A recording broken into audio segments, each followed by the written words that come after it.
James Walton, it's been a while. Thank you for joining me again in the trenches. Thanks so much for having me, Jerm. I appreciate it. It's been a while. Congrats on the family expansion, man. How beautiful is that? Well, it's part of prepping. Prepping the next generation for sure. No doubt about it. James. Yeah, it's a great adventure. I've chatted to you a few times over the last few years, and sure, yeah. And I love chatting to you because we cover something really important, and nobody talks about it enough, I think, and that's prepping. I agree. That's prepping. Yeah, I agree with you. It's in passing at best anymore. You know, it's sort of like build an emergency kit and get prepared. Things are looking a little crazy out there, but yeah, not a lot of people go in depth on it, and not a lot of people go in depth on it outside of like pre-made sort of YouTube style content. You know, like it's not a lot of free flow and kind of shows like yours where you bring a prepper on and really have a conversation with them about the topic. You're right. It is. I don't know if people assume they could just figure it out on their own or what, but you're right. There is a lack. I have a feeling it has to do with the sort of instant culture that we live in, where everything is done for you. Could be. Could very well be the case, you know. Do you think we're pulling out of that, or do you think we're digging deeper into that? I don't know, man. I don't know. But yeah, but that's why I'm chatting right to you, with you, so that we can bring it back. We can bring it back to the front. Hey, it's essential. It's essential. I've told you before about the 100-year amnesia. You know, we've largely lost the bulkhead of what skills and understanding of the planet we had in 100 years, thanks to food in tin cans and TV dinners and, you know, that kind of stuff, medicine in bottles. We just forgot it all in the span of 100, 150 years max. And now there are legions of people out there clawing it back. And I think that's a good start, you know? Yeah. So, James, for my UK column audience that doesn't know who you are, let's just quickly cover that. Yeah, sure. Real quick. What's important about me, I think, is that I'm not prior military. I don't have any cool credentials. I was a chef before becoming a prepper and freelance writer in the genre, you know what I mean? And since I've purchased the Prepper Broadcasting Network, and we built that into a 15-host podcast network, Spotify, iTunes, YouTube, everywhere. And, you know, now we do almost everything there is that can be done through the network regarding prepping, homesteading, survival. I mean, you know, herbal medicine, foraging, blacksmithing, even some health and wellness and fitness stuff wrapped up in there. And I've just, over the years, learned alongside my audience, and we built the Prepper Broadcasting Network into what it is, you know, and it's been a blast, man. It really has. What is prepping? Well, it depends on, you know, where you grow up. I talk to some people who grow up in the backwoods in Mississippi, and they think that prepping is a funny word for how they grew up, you know, and it's just what it is. For me, I'll give you like the esoteric. Prepping is a way for men in particular to access a bunch of lost skills without having to explain it or call it a hobby, or, you know, things like that, like splitting wood, shooting a recurve bow and arrow, blacksmithing. Those are things that I never would have done ever in my life. But because I became a prepper, all of a sudden I felt like, oh, I should learn these skills. You know what I mean? Because we're getting prepared for the unknown. For the average person, though, I think it is just about being ready for what happens in life. You know, the things that will undoubtedly happen in your own life. It will be it job loss or COVID 2020. You know what I mean? Life is full of bumps and ups and downs, and it's, you know, it is a suffering affair from time to time. And when you're prepared, you just. Can I give you one more? Because there is one more that is modern, the modern day. I figured this out just this year. it is also anti-anxiety. It's an anti-anxiety medication for the times. I don't think it's always been that way, but what I look at nowadays is prepping, homesteading, that this crowd of people, they have much less anxiety built in because we're all feasting on the headlines, and the headlines are terrible. And if you have no way of dealing with that, then anxiety is going to go through the roof. You're going to go absolutely insane. Iran and Israel and World War III, and you know what I mean? All the stuff that's going on. But prepping, I think, really has become sort of an anti-anxiety drug. A real one, one that works. So I was going to ask you why prepping is important, and I think you have already now touched on that it deals with, I guess, personally speaking, anxiety. But I mean, on a more practical level, why does it matter? Well, I mean, you can look at it from a number of angles. I think it's an essential because I think we've overshot the human path. You know what I mean? I think we've gone a little too far with technology. We've gone a little too far with comfort and convenience. Prepping and homesteading and those things pull you back. Self-sufficiency, they pull you back so that you're more of a human than what you were, in my opinion. But like we're cybernetic damn near nowadays. So I think for on a personal level that's very important. Practically speaking, though, you're going to live a healthier lifestyle if you're growing your own food. If you're cooking your own food, you're going to live a healthier lifestyle. I think it's one of I really, like, over the past couple months, Jerm, have been like, is prepping health and wellness? Like, is it a health and wellness thing now? It really feels that way lately. And, beyond that, from the financial side of things, you look at the cost of food, and when you're a prepper, you put food up from maybe a year ago, maybe 2 years ago, things like that. And you put money into assets like land and like silver and maybe even gold. And it's a different way to manage money and things like that. So it can touch every aspect of your lifestyle, and you talk about building your children up. Your children grow up in a household full of preppers and the self-reliant mentality. They grow up with chickens and gardens and guns and that kind of stuff. And, you're just creating a different generation of kids compared to like me, who grew up in the 90s in a suburb and wasn't exposed to anything like that. So there's a myriad of benefits, man. Really turning it into a lifestyle is the key, though. It's not just buy the bag, buy the food, and forget about it. You got to live it. So when we're talking about prepping, what are we actually then talking about?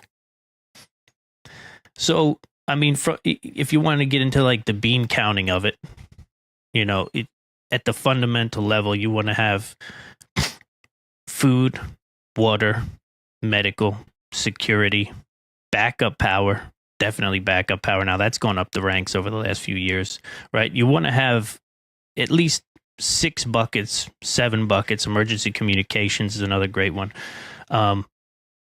that you have plans and backup plans for, right?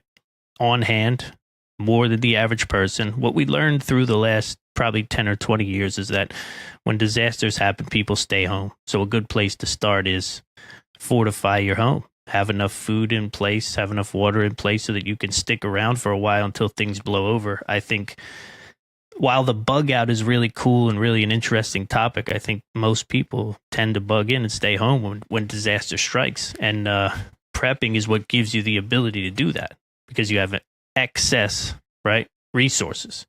And on top of the resource level, there's also the skills, right? So really it is a culmination of sort of resources and skills on top of what the average person sort of carries in their pocket day to day. Give me some examples. Sure. You want resources or you want skills? We'll start with skills. Okay.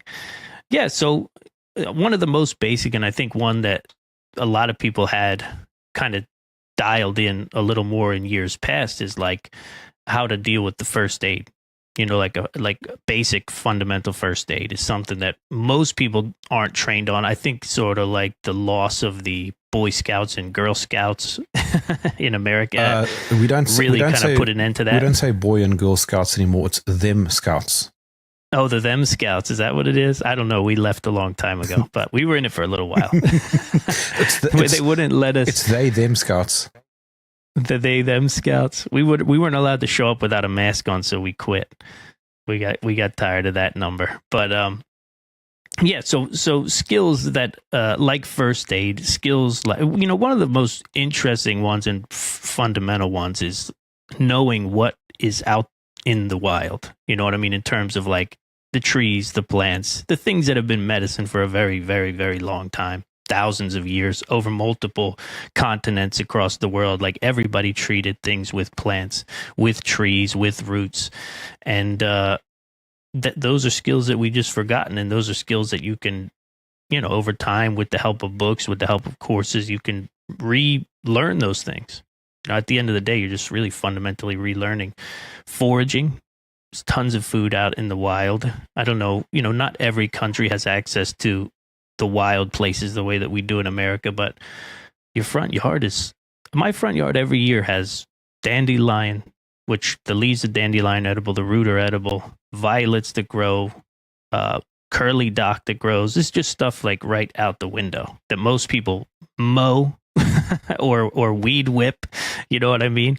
And we've forgotten that they're food. So, those kinds of skills are good examples. You can get into the tactical, the sort of shooting and martial arts and self-defense and fighting. The home security skill set, I think, is a really important one.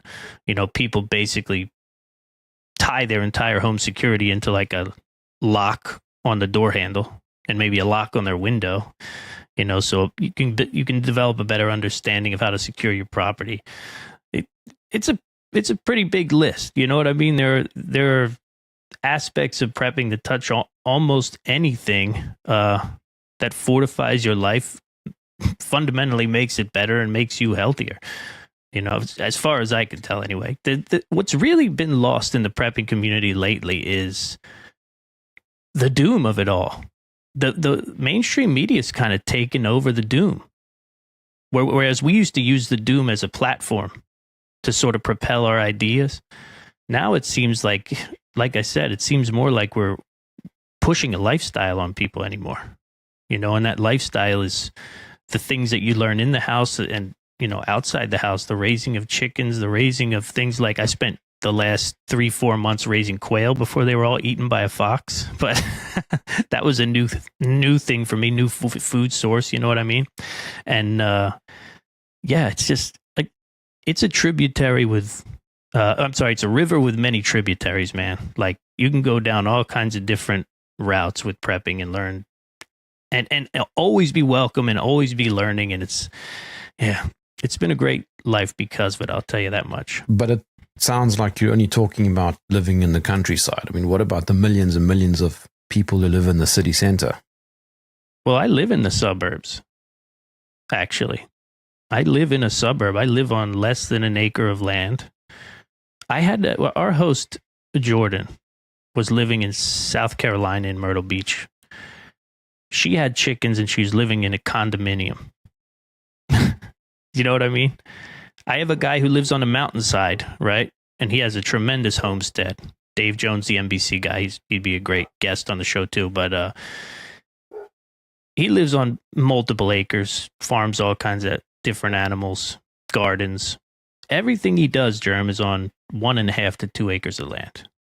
So there is a misnomer that you need a large plot of land to do things. Like we have apple trees, fig trees, raspberries, pawpaw trees. I don't know if you know what those are. Gardens, perennial plants that grow in the front and the backyard. And we're in the suburbs. I really think that now if you're in a city center, like you're talking about, it's going to be a harder lift. But I really do think that the mass of Americans are capable of doing, and probably people in cities all over the world are capable of doing a lot more than they do. And they use the idea of, well, I'm not on 10 acres, so I can't do any of the cool stuff as kind of an excuse. You know what I mean? One day I'll get that big plot of land and I'll do all those cool things. I don't plan on getting a big plot of land. You know, we can do plenty with what we have. But I mean, I think the idea of prepping is not necessarily to have, 100% knowledge of everything. I mean, it's an oh no way, it's an ongoing journey. It's a lifestyle for sure. Yeah, it's definitely a lifestyle. But in the early days, and I think that's kind of what you're asking about. In the early days of prepping, when you're just getting started, you are shoring up before you get into all the fancy. You really are shoring up food, water, home security, first aid, knowledge, and also skill sets. You know what I mean? You're covering what I call the base level of preparedness first. You got to do those things first. You want to be prepared for whatever kind of weather events, natural disasters that hit your area on a regular basis. That's a great place to start. You know what I mean? To say, we get hit by hurricanes or whatever it is, I want to be prepared for that. This is what I need. Backup power, gas generator, gasoline, whatever it is. Because everybody's circumstance is a little different. But at the beginning, you really are establishing your position and then, deciding how well prepared you want to be. Do I want to have a week's worth of food, a week's worth of water? You talk to me, I say a lot more than that. You need a lot more than that. 3 to 6 months is probably where you want to be, looking at the world nowadays. But all that takes time. It takes tremendous time to have the things that I have and do the things that I do, because that's what it is, But if you're just getting started, you can choose that timeline that you want to be safe and fortified in your home and home. 1 week, 2 weeks, 1 month, whatever it is. And you build on that with, like I said, food, water, the ability to keep the lights on, charged devices, maybe some sort of emergency communications. And you'll be better prepared than most people around you, just by taking action on those few things. And if you want to get excited about it, start off with your daily carry. Oh, the EDC, the old EDC. Yeah, is that still popular? That was a big thing, the EDC, for a long time. I still enjoy it. Yeah, I mean, it is fun, no doubt about it. I mean, it's a good thing. It's a good thing. Mine's expanded over the years. My EDC includes like my entire fishing outfit now. What? It does. Like, I have a backpack. I always carry a backpack because I like to have like running shoes on and shorts, because when the summer hits, man, I love running and working out in the hot weather. And so I always carry a bag, because you can't always holster a firearm effectively in certain kinds of shorts. You know what I mean? So I put it in the backpack. And then over the years, I just realized that fishing is just always happening in life, and it's one of those things that, just because we all do it in my house, that I just carry a fishing backpack, and it's not that big. It's also kind of a gray man-y type thing, right? I don't have a tactical backpack on where people are like, what's up with that guy? It's a Cast King backpack, and, it has fishing gear in it, and it also has, spare magazines, tourniquet, sewing kit, some, what else do I have in that thing? Prep related, like a recharge, power bank in there, those kinds of things.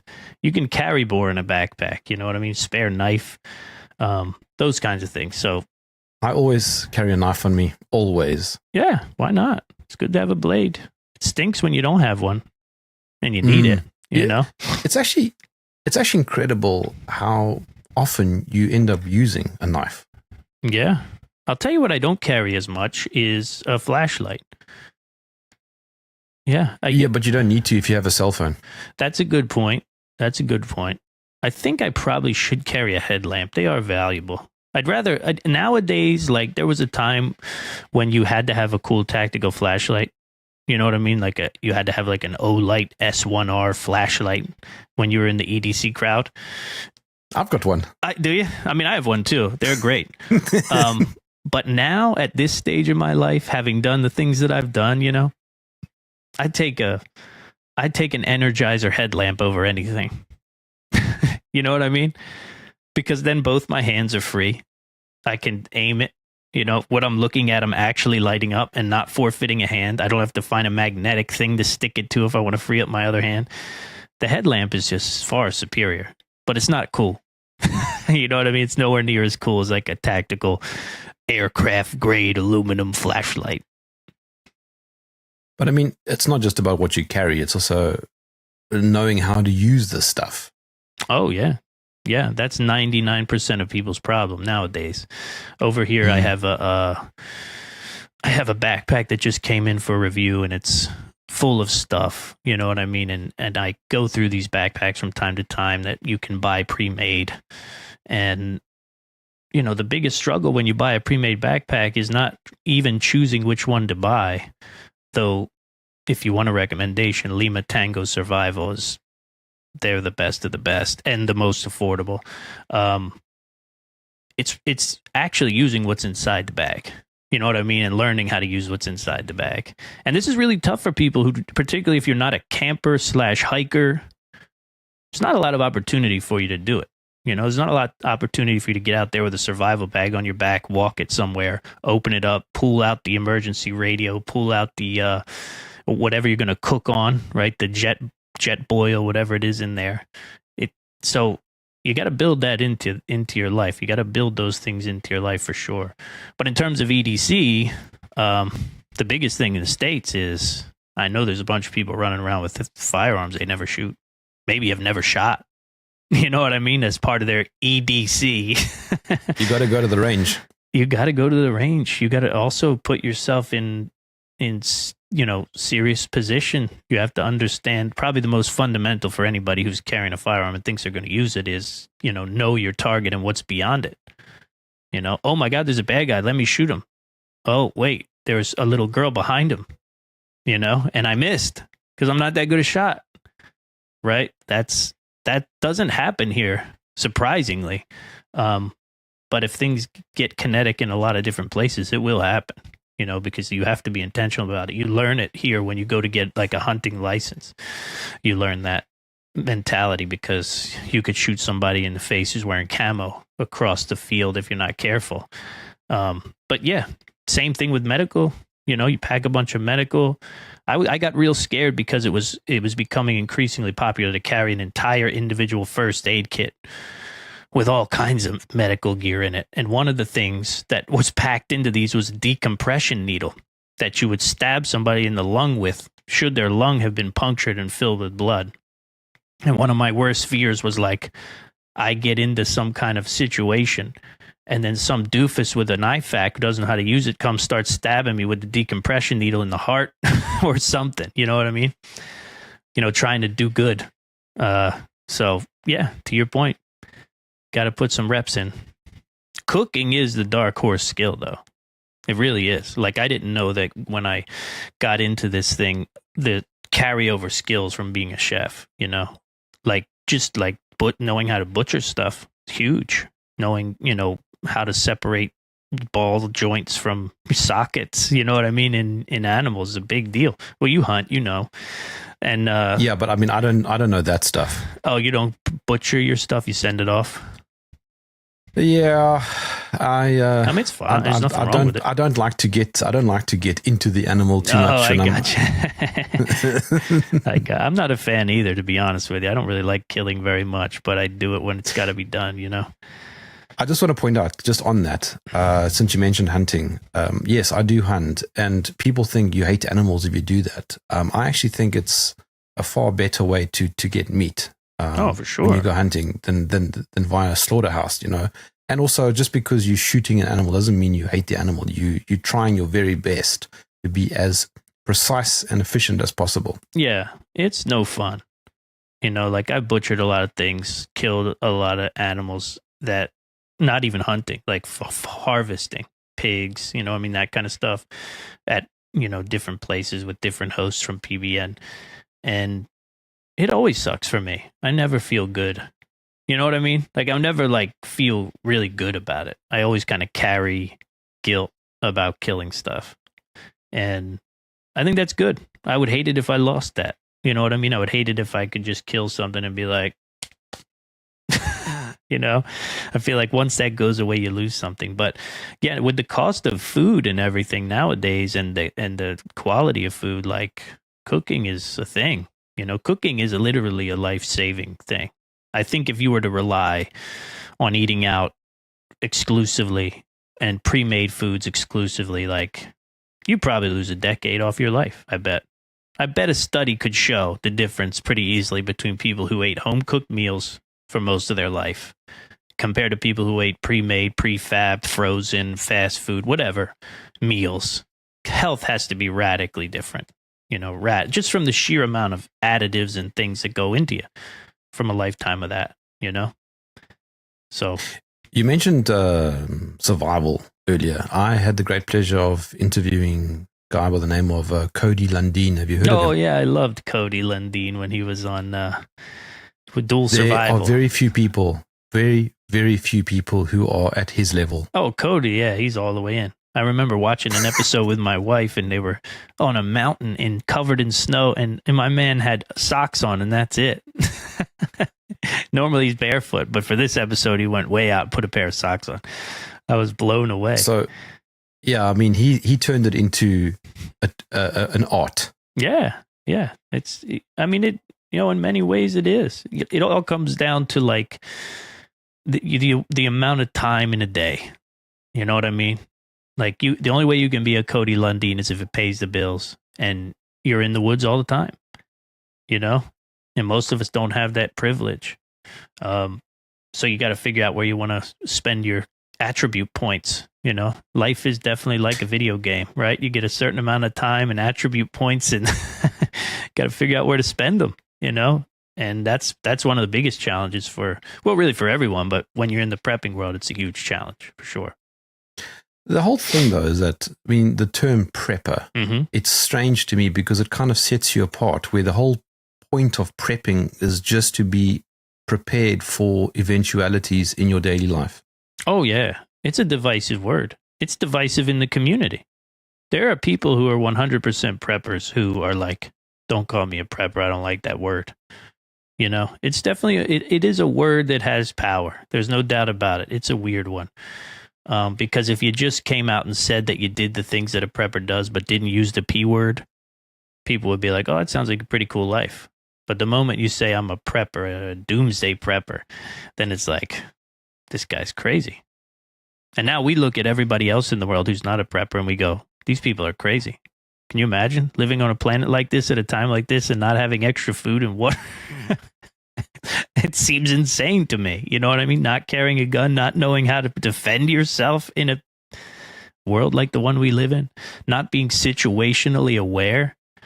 I mean, situational awareness is probably, if you could figure out a way, and maybe I should, to train the world on situational awareness, like, you'd be a billionaire, because it's a skill you don't need a gun for, but peripheral vision. Peripheral is a part of it. But yeah, situational awareness is the concept that we've all lost because of our cell phones, which is just understanding what's going on around you at all times and what threat level you're experiencing, you know. And it's an important skill that almost no one takes advantage of anymore, because we're all like this. You know what I mean? We're walking through the world like this, distracted. So it's a big one, though. You said water, cooking, fitness. Huge. Yeah. Another dark horse. Say?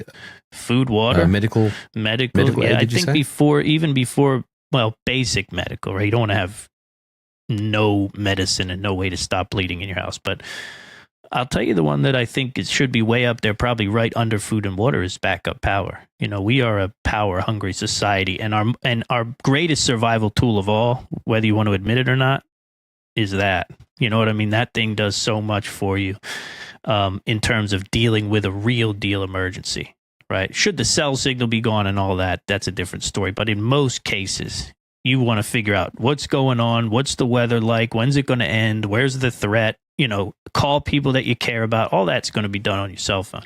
So at the very least, you know, backup power should be something that you have on hand to some degree. And that could be as cheap and as simple as, like, I always recommend a laptop power bank. You can buy like power banks that are like a stick, and they don't really do really well. They barely charge a cell phone. But if you buy a laptop power bank, they're about like this size.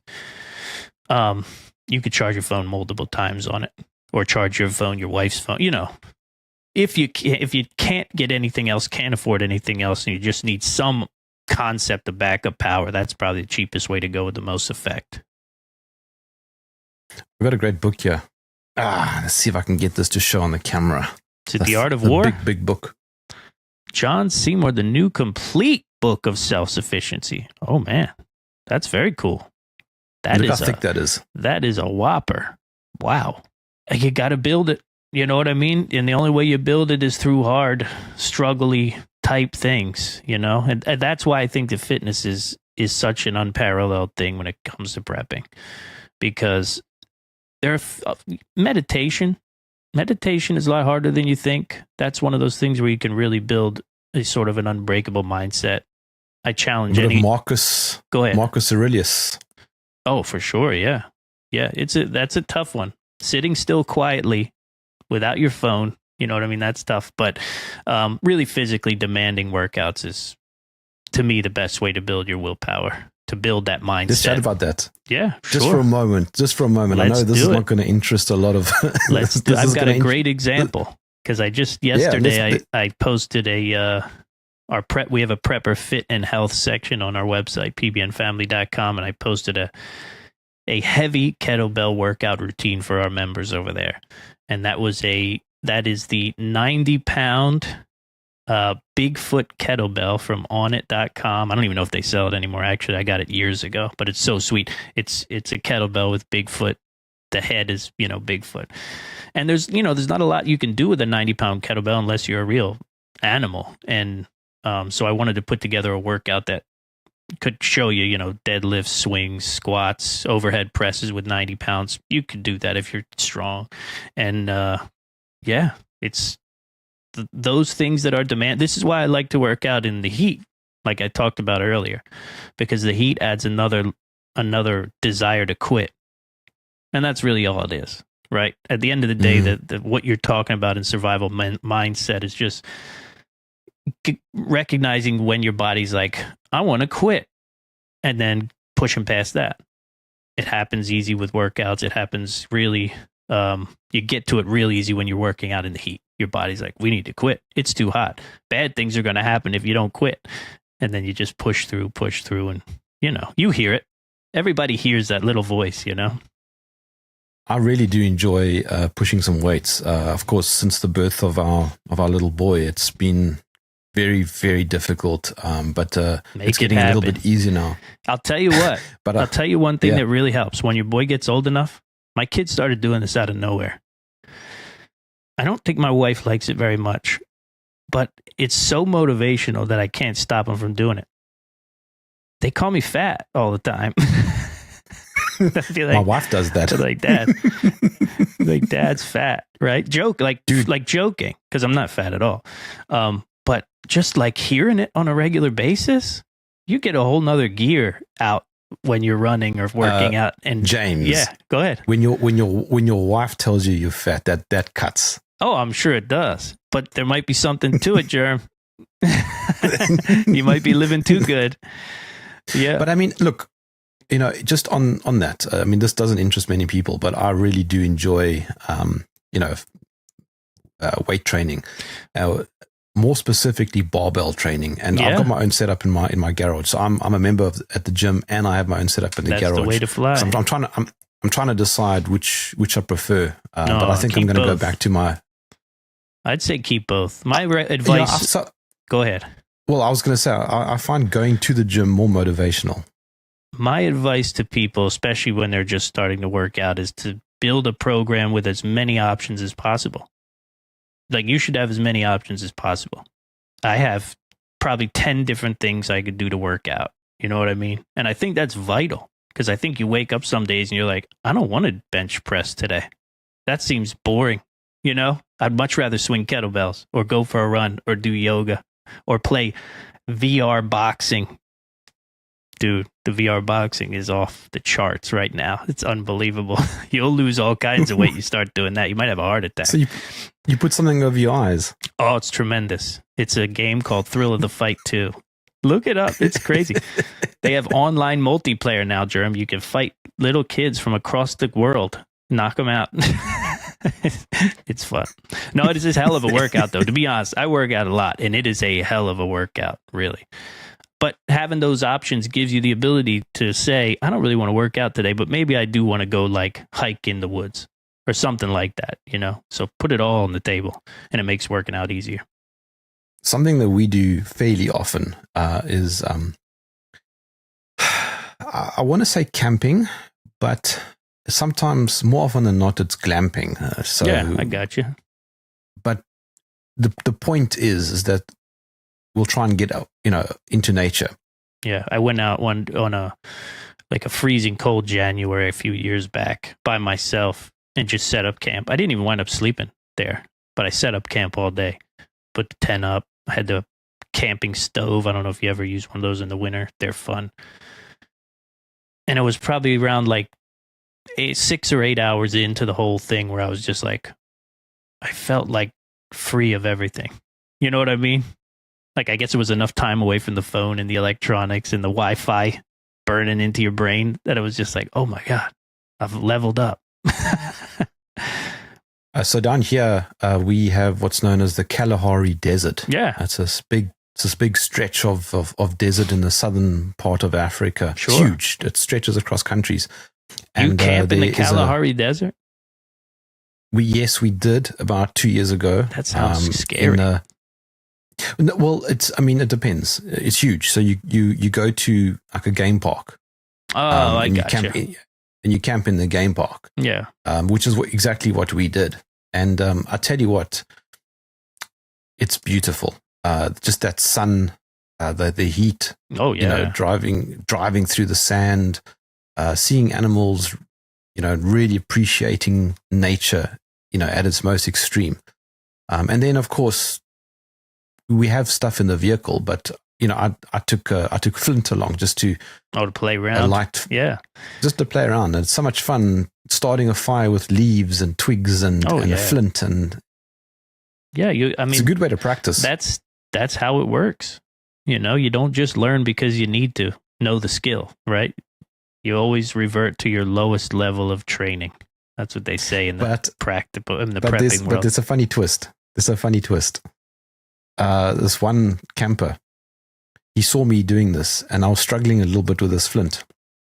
Not with the flint, but with the leaves, the twigs. Getting it going. And he walked all the way across, and he said, "Listen, I can see that you're struggling. Can I help you with some matches?" I said, "No, I've got matches." You're missing the point, fella. The whole point of prepping, James, is simply self-sufficiency and not relying on the government and other people. Yeah. Yeah, it's really not that radical an idea. It's basically how people have survived for a long time. It's a little more isolated than like tribal living, I guess, was probably back then, but it really is about that. And because at the end of the day, Jerm, I don't know what your experience has been, but my experience has been to rely on those institutions. You usually get let down. Sometimes you're even worse off.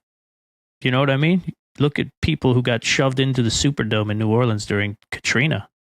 They relied on the government to set up a safe place for them. That place was filled with rapes and robberies and the whole nine. It was worse off than if they'd been left to their own devices. So I really do think it is, you're always going to look out for yourself and your family better than anybody else. There's no government official that's going to say, I wonder how Jeremy's doing. Let's go check his family out and give them everything they need. You know what I mean? So it comes down to you, at the end of the day. If somebody is, a complete urban dweller and they're listening to this conversation, James, and they're thinking, all right, I'm inspired.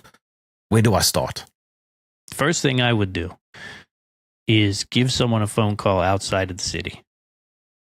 Establish that first place that you're going to go if the worst case scenario happens in your city, so that the red lights are blinking.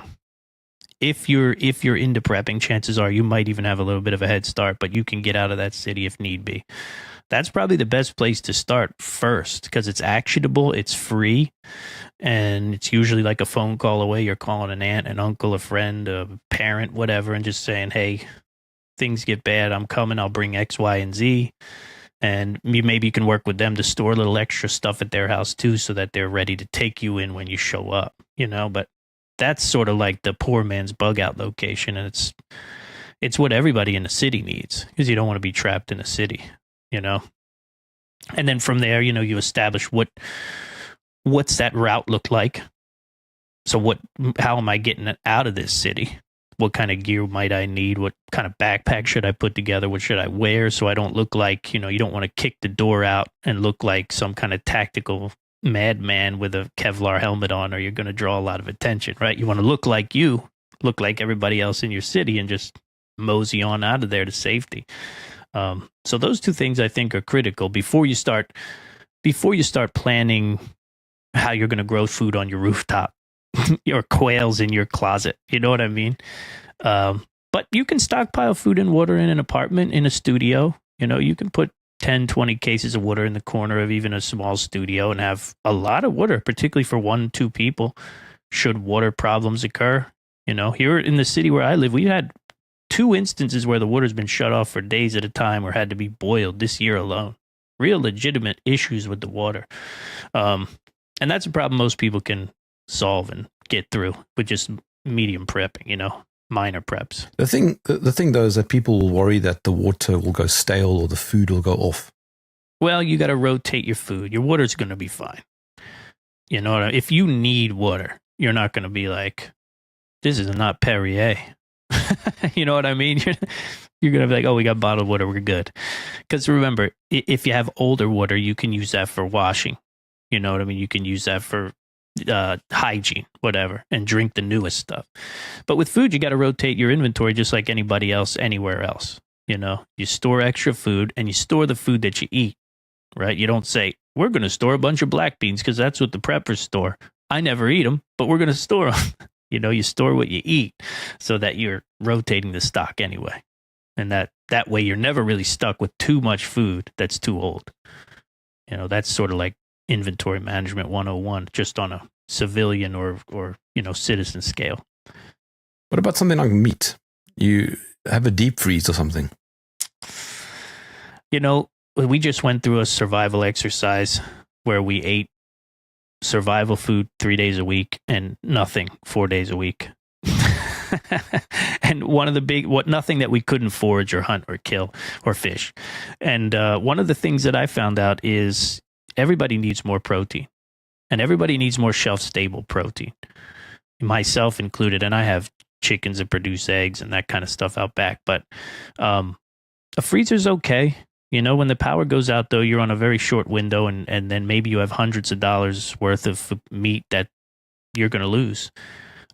There are really good companies out there, Caveman Foods, Keystone Foods, that produce decent, way better than your average canned meat. There are companies out there. There's a company out there called Prepper Beef that produces freeze-dried steaks diced. So you can get strip steak diced up, pre-cooked, freeze-dried. The thing that I'm going to do is put protein powder on the shelf, a lot more of it, because I supplemented with that protein powder through our survival hell month, and it made a world of difference. I mean, it really did make a world of difference. And in a bad situation, you're going to want a protein source that's quick and easy, something like that. Stir it into water, drink, and you got 360 calories and 30 grams of protein, something like that. So that's what I would do especially if I were in a place where I had limited space. I would say put the protein powder or some kind of high protein snack on the shelf for that implicit reason, rather than have to depend on a freezer, especially if you're in a city, because you're on the grid. You're likely not going to have backup power. So when the power goes out, it's, cook it all, thaw it all, salt it all, something like that. But that's why camping also does help, because even if you're just having a bit of fun, you still learn about some of those things. Definitely. I mean, when we went away recently, we took a portable fridge that's powered off solar panels, which we took with also. Oh, cool. Yeah. That's nice. That's a good little thing to play with. That's gear that you need practice with, I'm sure. You got to figure out where to set the panels to recharge it properly. Yeah, we had a tough time because we had too many trees in the one location. Right, yeah. See, those are the things you want to learn. My friend Dave Jones, he's a host at PBN. He always says, and I think this is essential prepping advice, you never want to have too many firsts. In any operation. You never want it, when it all counts, you never want to be doing everything for the first time. First time I'm using this knife, first time I'm using these solar panels, first time I'm using this gun, first time, you know what I mean? This tent, the whole thing. So to your point, that's what camping does. It eliminates a lot of those firsts for you. You haven't mentioned this, but self-defense. I mean, not everybody can carry a gun or even a knife for that matter, but you need to be able to defend yourself. Yeah, I mean, unfortunately, like, it really is one of those back to the attribute points kind of thing. It really comes down to what you're going to put your time and effort into, because self-defense is a big question. One of the cool things that are around everywhere now are MMA gyms, and I think learning basic jiu-jitsu and basic Muay Thai are probably the quickest ways to learning how to defend yourself. You know what I mean? But you got to put a year in before you really know what you're doing. You know what I mean? You're going to have to spar people to know that what you think you know actually works, and then you got to upkeep it. I went to an MMA gym for like a year and then hung a heavy bag out back, and, you can keep up with it. You can keep sharp. You can, one of the things that people take for granted all the time is we have weak typewriter fingers and fists. You know what I mean? Like, you whack somebody in the head with your fist and break it in a societal collapse or even in a long-term disaster. Now you got a broken hand on top of all your other problems, So hitting a punching bag, doing those kinds of things, it'll strengthen your hands and toughen your body up.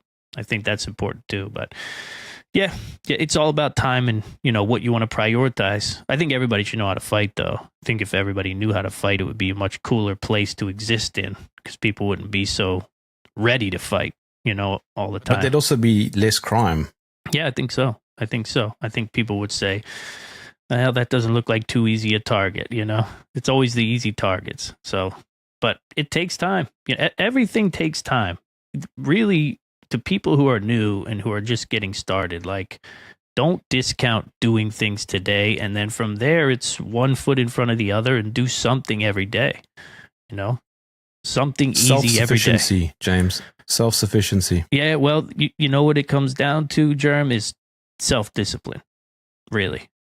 It's one thing to want to be prepared. It's one thing to want to have these skills or these weapons but at the end of the day, you're only going to get prepared if you have the discipline to get up every day and do the things that you need to do, and that's outside of work. That's outside of family. So you got to do all that.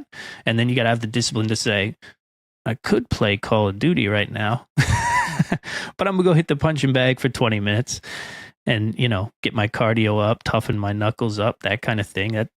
That's my life, man. That's what it takes. It takes that kind of discipline. Not that I don't do my fair share of video gaming, virtual reality boxing, but you got to have that discipline piece for sure. But there's also a sense of manliness. You were talking at the beginning of the conversation about this being connected to men. Oh yeah, women can also be prepped, obviously. Oh, for sure. Well, they bring a lot of things to the table, especially usually on the cooking side. You know what I mean? And on the foraging side and on the healing side, they have an intuition built into them that we don't have. You know what I mean? And it goes a long way. And then, of course, the whole motherhood thing is really handled by the women. You know what I mean? In terms of like the midwives and those kinds of things. Like, that's the way people gave birth all the time.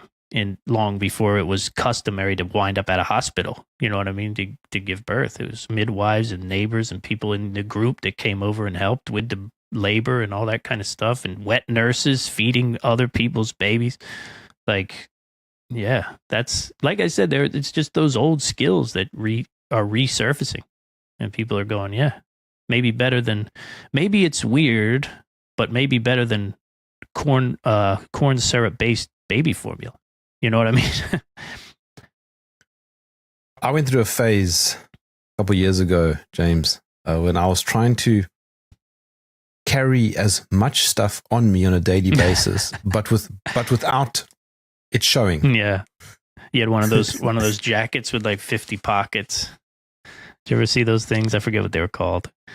There was a jacket going around with all those pockets. You look ridiculous in it, though. Definitely. There was a time where I used to carry a full-size flint and steel on my keychain. My brother-in-law used to laugh at me about it. And looking back now, I laugh at me about it.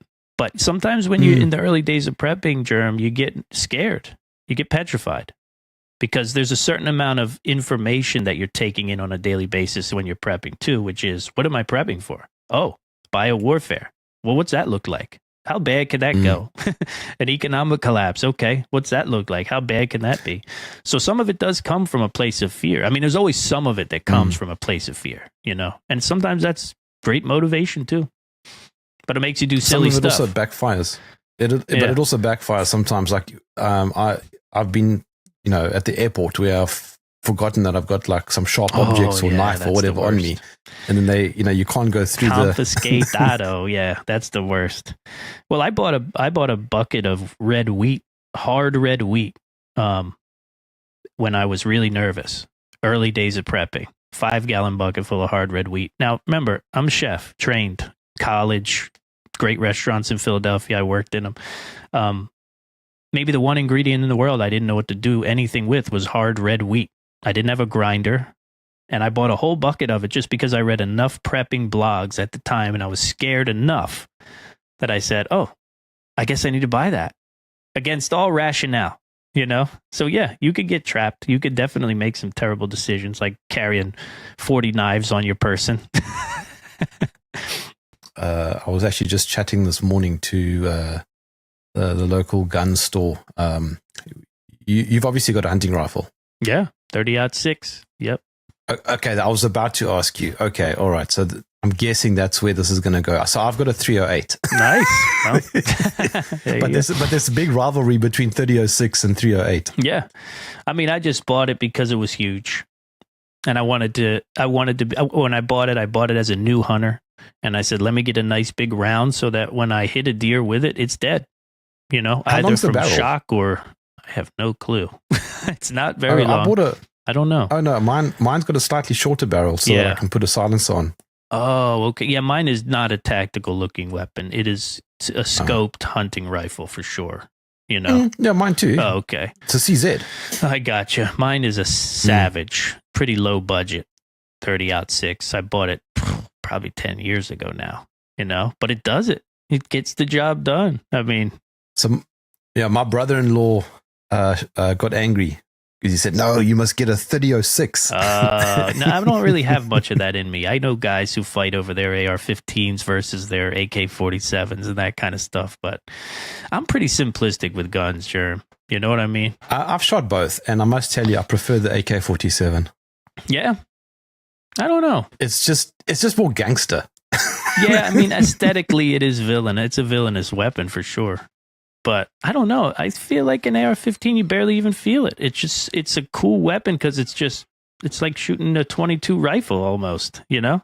An AR-15 is a great gun. However, James, the fact that they make them now in pink. You can't get a pink Kalashnikov? I'm sure you can. I mean, there's a name that's going around now for the pink ARs. What do they call it? They call it a Barbie doll gun. Oh, the Barbie AR. Okay. And you can take it apart, you see, like a Barbie doll, and you can put different parts on it. Well, there's a lot of prima donnas in the gun community, I can tell you that much. So it's probably a pretty apt name. Okay, James, let's come in for a landing. How can I follow your work? I mean, the best thing to do, you could just plug in Prepper Broadcasting Network into any search engine on your phone, any podcast provider, any social network. I think we're pretty much everywhere now. You know what I mean? You look up the Prepper Broadcasting Network, you'll find podcasts, video podcasts, that kind of stuff. Our landing site is prepperbroadcasting.com. Oh, it's as easy as that. That's it. I thought you were going to. All right. Well, on that note, James Walton, thank you for joining me in the trenches. Always a pleasure, man. Talk to you soon.